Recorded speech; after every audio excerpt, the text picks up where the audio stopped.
मानवत शहरातून 5 जण उमऱ्यासाठी मक्का मदिना येथे रवाना। शनिवार दिनांक 16 ऑगस्ट 2025 रोजी मानवत शहरातील गालिब नगर परिसरातील 5 जण पवित्र उमरा यात्रेसाठी मक्का मदिना येथे रवाना झाले।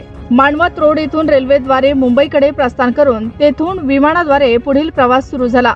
उमरा यात्रेसाठी रवाना झालेल्यांमध्ये मोहम्मद फारुख अब्दुल रहीम बागवान, त्यांची आई व पत्नी यांचा समावेश आहे। तसेच शेख अजीम बेलदार आणि त्यांची आईही या यात्रेसाठी निघाले आहेत। कुटुंबीय, नातेवाईक व मित्रपरिवारांनी स्टेशनवर हजेरी लावून प्रवासासाठी शुभेच्छा दिल्या आणि सुरक्षित प्रवासासह सफल उमऱ्याची दुआ केली। उमरा हा इस्लाम धर्मातील पवित्र उपासना असून ती वर्षभरात कधीही केली जाऊ शकते।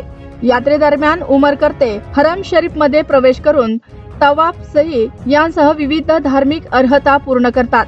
मानवत शहरातून निघालेल्या मंडळींनी शांततेत नियमाचे पालन करत श्रद्धेने उपासना पूर्ण करण्याचा निर्धार व्यक्त केला आहे। स्थानिक नागरिक व समाजसेविकांनी आनंद व्यक्त करत मानवत शहराच्या वतीने आपण सर्वांच्या भलाई, सलामती आणि देश दुनियाच्या अमन शांतीसाठी दुआ करा अशा शुभेच्छा दिल्या। मुंबईतून आवश्यक औपचारिकता पूर्ण केल्यानंतर मंडळी सौदी अरेबियाकडे प्रयाण करतील। नियोजित कार्यक्रमानुसार उमरा पूर्णता करून ते लवकरच सुरक्षित परतणार असल्याचे कुटुंबियांनी सांगितले। धर्मगुरूंची प्रतिक्रिया।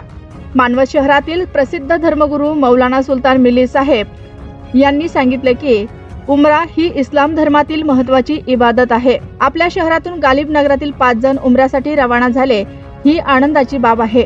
अल्लाह त्यांचा प्रवास सोपा करो आणि उमऱ्याची सर्व स्वप्ने पूर्ण करण्याची ताकद देवो। त्यांनी हरम शरीफ मध्ये आपल्या कुटुंबासह शहर, देश आणि दुनियाच्या अमन सुखासाठी दुआ करावी अशी अपेक्षा आहे।